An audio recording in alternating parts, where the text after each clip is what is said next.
In this video, I am going to show you how to log incomplete meals in MacroFactor. So if you don't have the application downloaded, make sure to have it downloaded first and make sure to log in into an account if you have an account. If you don't, go and create an account. The application is paid, so if you don't have a plan, you'll not be able to use it. They offer free a trial for 1 week, I guess. Yeah, 1 week for or for $1, so that you can try it out before even start to pay. So once you logged in, as example, into an account, you should find yourself in such a place. Of course, if it's your first time like creating an account, they'll ask you to set your goal, your stuff. So go through that and you'll find yourself in a dashboard like here.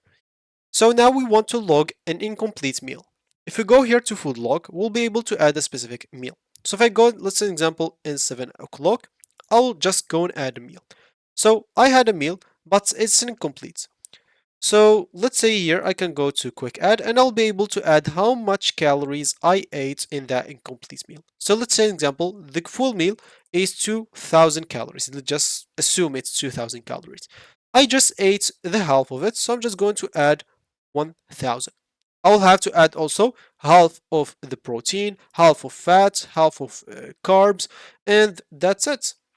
Of course, if I ate always or I ate half of it again, let's say example, this is what I add, and let's say I ate the other half at a 10, I can just go here and not like this, just go and click on it, click on copy, as example, I'm gonna paste this here in 8, let's say I'm gonna eat it in the next hour.